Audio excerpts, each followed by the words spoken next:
And it's very good to see you all. And something's just come up on the screen saying that there's recording in progress, and if I don't click the button, then half of you disappear. So button duly clicked, and I think we can now proceed. Sorry about that, Matthew. No problem at all, no problem.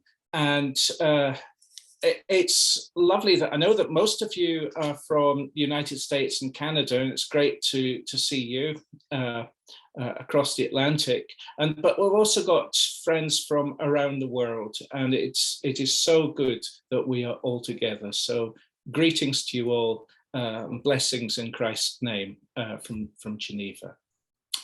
In the Bible, in Acts chapter 6, we read of the calling of the first deacons. And almost 2,000 years later, this call to care in Christ's name is just as relevant, essential, and urgent. Discerning how to best do this in changing times is what led to the writing of this book.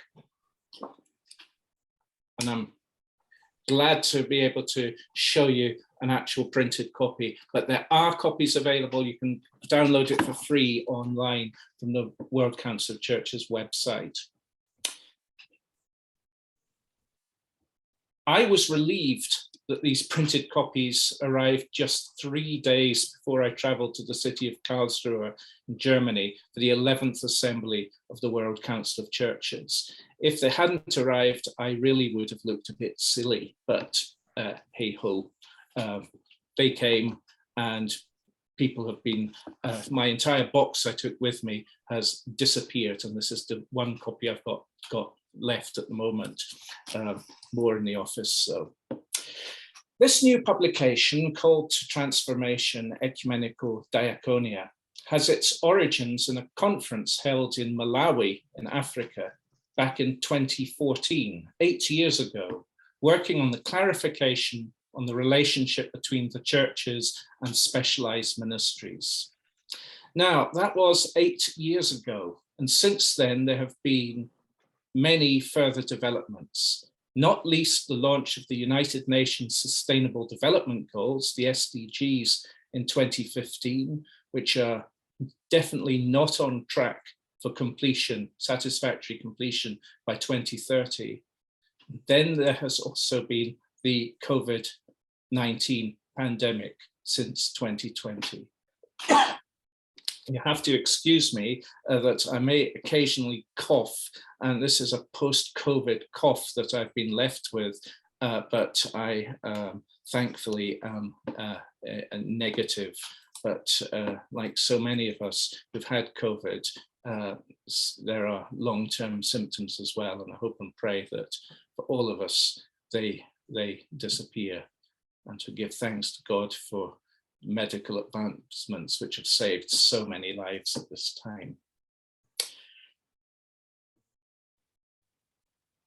Both the SDGs and the COVID pandemic have required churches and their diaconal and development agencies to respond and to engage appropriately. To be effective, such engagement requires coordination, cooperation, and mutual aid, delivered in a spirit of prayer and Christian loving kindness. Hence the emphasis on a truly ecumenical diaconia. As Parfait said, if you are suffering issues of denomination or background, or what color sign is painted at the door of your church, that is immaterial. It's loving kindness that matters, real help for real people given in Christ's name, out of loving service and Christian conviction.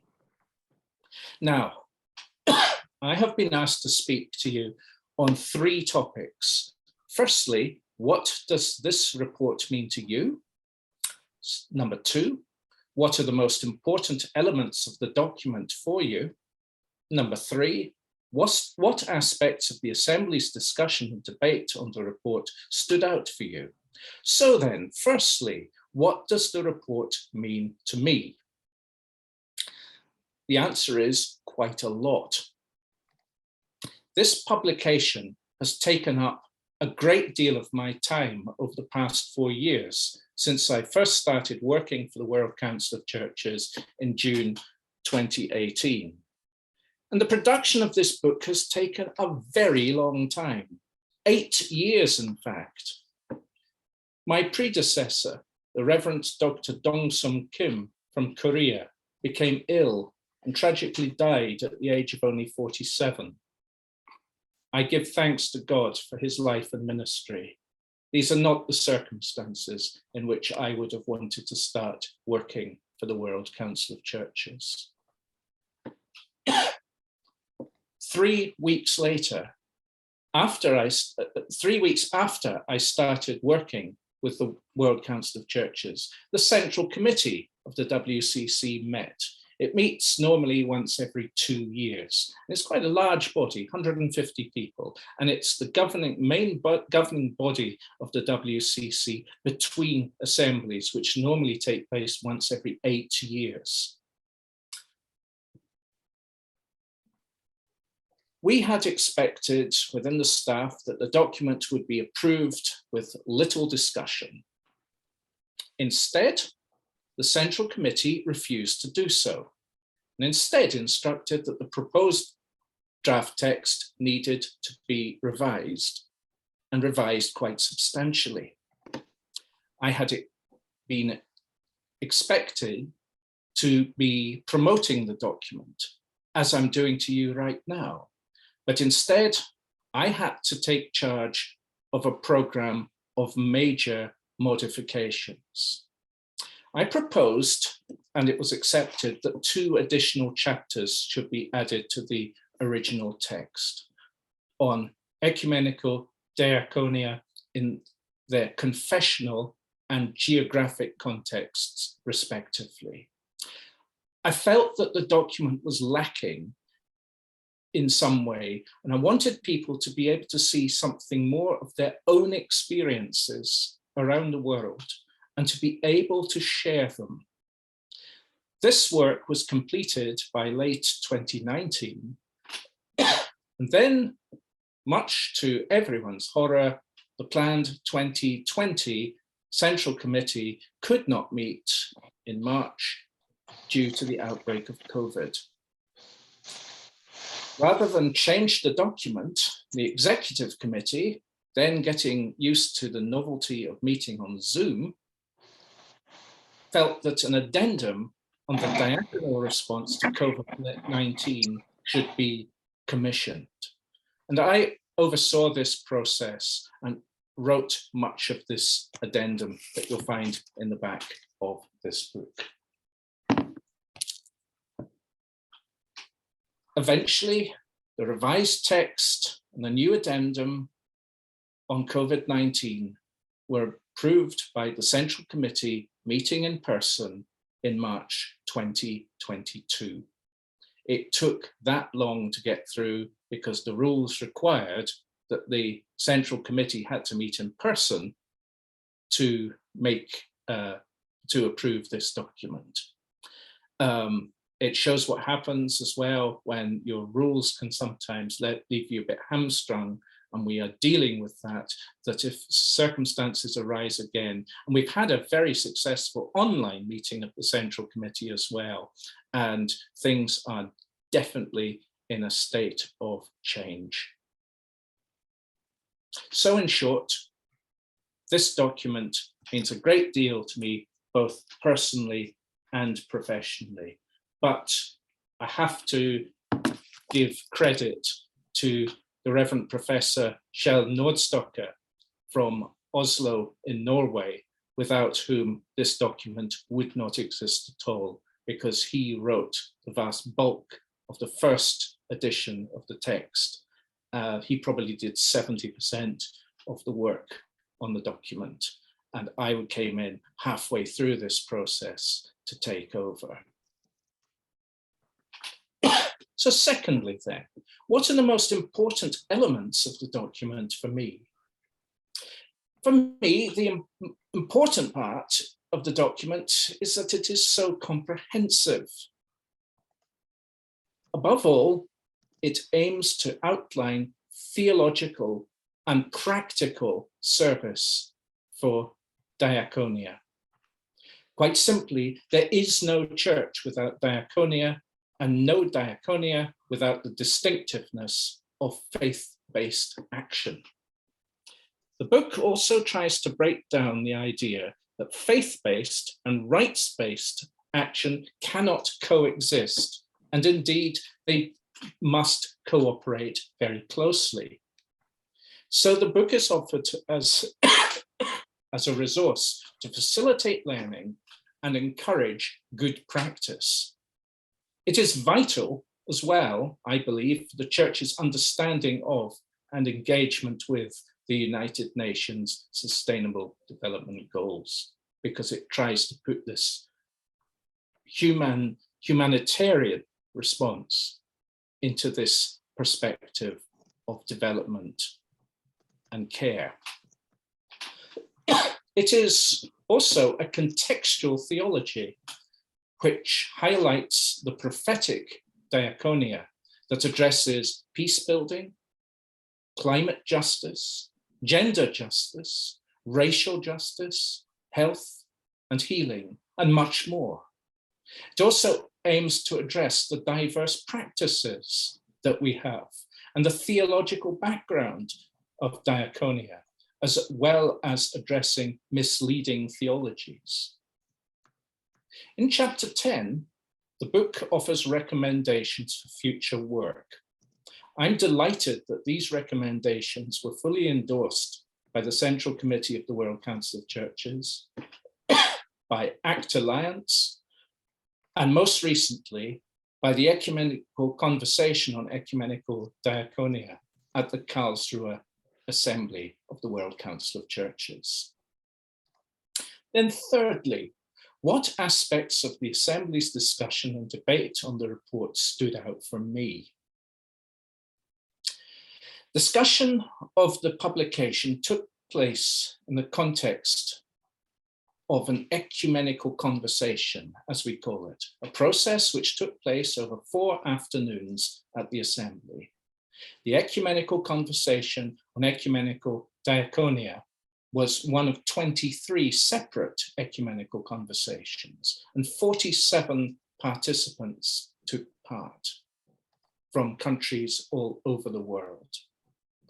The conversation consisted of 3 separate themes on the first 3 days, followed by the consideration of a report on the 4th day.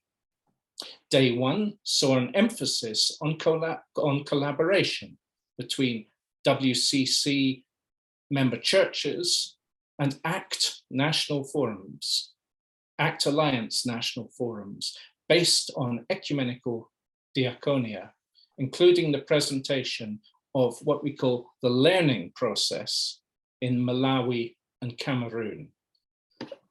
This has been an international project looking at promoting best practices in relations between churches and development agencies, including church-related development agencies in these 2 countries, and seeing how it could be applied more widely, not just in Africa, but across the entire world. Additionally, I did a presentation on the document to the participants in the ecumenical conversation. Day 2 highlighted the engagement of the World Council of Churches and ACT Alliance with the UN Sustainable Development Goals. Concentrating on this, we looked at the challenges ahead, how churches must get involved with the SDGs. If you are not aware of the 17 different SDGs, I'd encourage you to do so and see how your church, how your diaconal service can engage with these goals, which are well off target to be fulfilled by 2030. And sometimes things like COVID is used as an excuse. Well, frankly, that doesn't wash if you're one of the world's poorest 1 billion people. We are called to love neighbor as self. We do not have the luxury of saying, sorry, we can't do any better because we're not willing to try, or we would sooner keep our money in our pockets, and the most needy, who one day could be us, can frankly fend for themselves. So serious issues here on engagement with the UN Sustainable Development Goals. Day 3 looked at capacity building in ecumenical diaconia within both the World Council of Churches and ACT Alliance, with a particular focus on education. Yes, we are called to serve, but without proper training, we can run around quite easily like headless chickens. We are called to constructive service, and that means making the very best of limited resources, doing work effectively, and perhaps above all, avoiding some terrible, tragic mistakes of past decades, including where in some circumstances, people used the cover of diaconal service for the sexual and emotional abuse of some of the most vulnerable people. That must never, ever happen again. We need good training, good discernment to root out bad practice. There are no excuses for it. We must know what we're doing in our service. I am very privileged to be able to organize training programs in conjunction with the All Africa Conference of Churches and Christian Conference of Asia, and next year also with the Pacific Conference of Churches, to look at development of leadership skills in diaconal care, which are often much needed to ensure that we have best practices in issues such as strategic planning, human resources, financial management, and these sort of critical issues if we are to deliver care effectively. Day 4 saw the consideration of a report, which was, I'm pleased to say, approved by consensus. I will share copies of this report with Ted, and you're welcome to distribute this. This report is a recommendation to the Central Committee of the World Council of Churches for future programmatic work. It lists both affirmations and challenges ahead. The importance of work on ecumenical diaconia was strongly affirmed, including the need for closer cooperation with ACT Alliance. The ecumenical dimension, what could be called eco-diaconia, will be of increasing importance and urgency in the coming decade as we look at issues of climate change, which have direct consequences for the lives of millions of people. The flooding in Pakistan, the heat wave which affected Europe, both of these have led to many deaths. We have to, as churches, address the world as it is and not the world as we would necessarily like it to be. So engagement with such issues in effective diaconal service is going to be crucial in the coming decades. We are living then in an age where there are indeed great challenges, including the use of very and sometimes increasingly limited resources. But let's not forget that above all, we have to rise above some of these problems because we are called to serve and to love in Christ's name. So then, in conclusion, witness and service are absolutely crucial for the church. Mission, diaconia, and ecumenism belong together and to the heart of what it means to be church. The World Council of Churches and ACT Alliance have worked together to produce this resource, which we offer to the churches and their diaconal ministries throughout the world. In so doing, both organizations have tried to express a joint understanding, without which a truly ecumenical diaconia would be elusive. It demonstrates the convergence between churches and specialized ministries to guide actions, practices, and policy development. The love of God revealed in Christ compels us to serve and to care. With this in mind, this new book aims to inspire us to share ideas across confessions and borders. It's not there telling you what to do. It's not a book of do's and don'ts. It's there to inspire, to help us better, in Christ's name, serve people in need. Thank you very much. Thank you, Matthew. So appreciate your insights and your intimate Thank you. involvement Thank with the document. you. So I'm going to call on Marcy Gibson from the DOTAX Education Committee to offer our thanks to you. Thank you.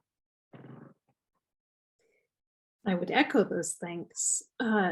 Matthew, thank you for your insightful presentation and the look at this document, not only itself, which we're going to do together as diaconal community in ecumenical relationship, but also about where it comes from, the context of the project, the goals of the work, and how it has shaped you and you have shaped it. It's lovely to hear some of that backstory and to understand where it's come from. I also appreciated hearing about the story of the struggles of understanding what exactly this is, whose voices are expressed through it, and what is the purpose of this? Where is it going? And I think that echoes some of what I have heard in diaconal communities and ecumenical relationships about really continuing to work through the conversation, even if it takes longer than we expected, to get to a place of integration and a place of purpose together.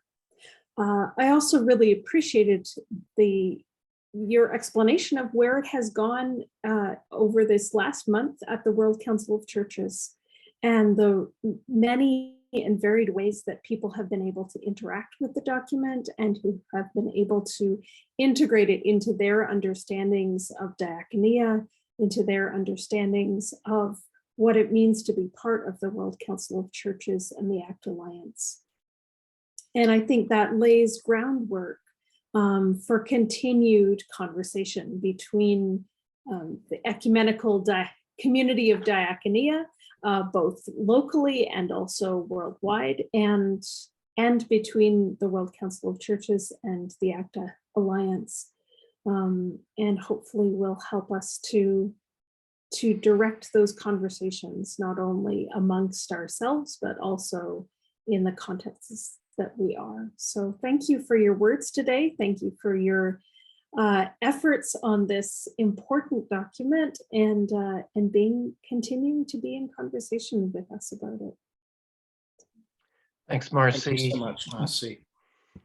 Thank you, Marcy. Marcy's just in Berkeley in California, and she's starting her doctoral studies. She's my sister in the Diakony of the United Church of Canada, and teaches at the Center for Christian Studies, as well as working for the National Church. She's a busy woman, so thank you for that, Marcy. We're going to move into a time of breakout rooms. You'll be randomly assigned to one of 8 groups.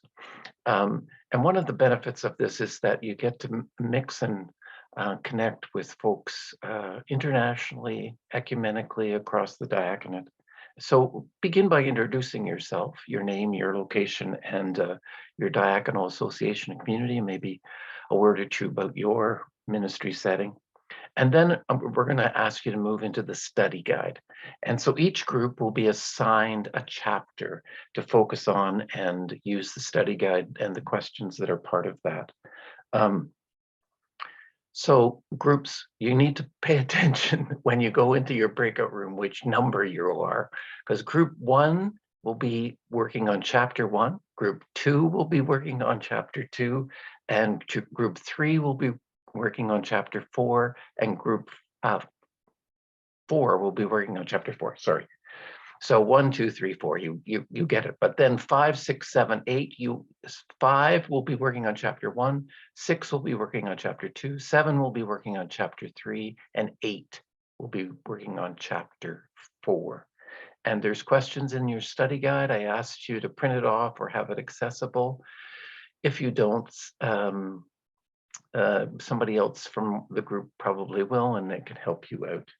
At the end, when we're going to give you about 20-25 minutes in the group, and then just in the last 2 or 3 minutes of your breakout group, there'll be a warning. My dear friend Lisa Polito is going to be doing the technology for the breakout groups, as she'll give you a 2 or 3 minute warning.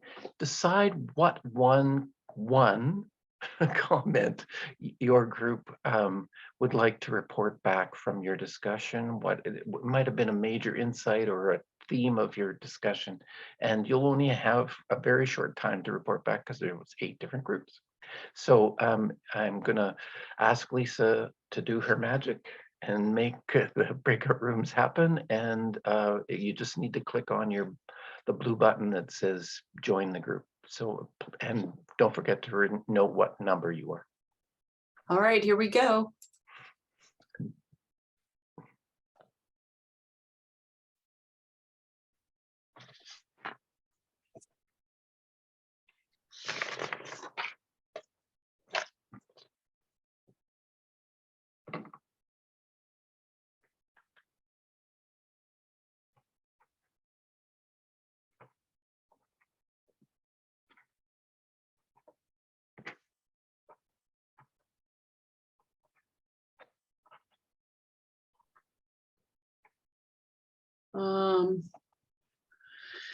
So, oh, there went Fred. Okay.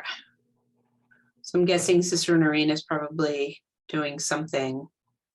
Pastoral, I'm sure. Yes. So, yay. Oh, I should have stopped recording. Oh,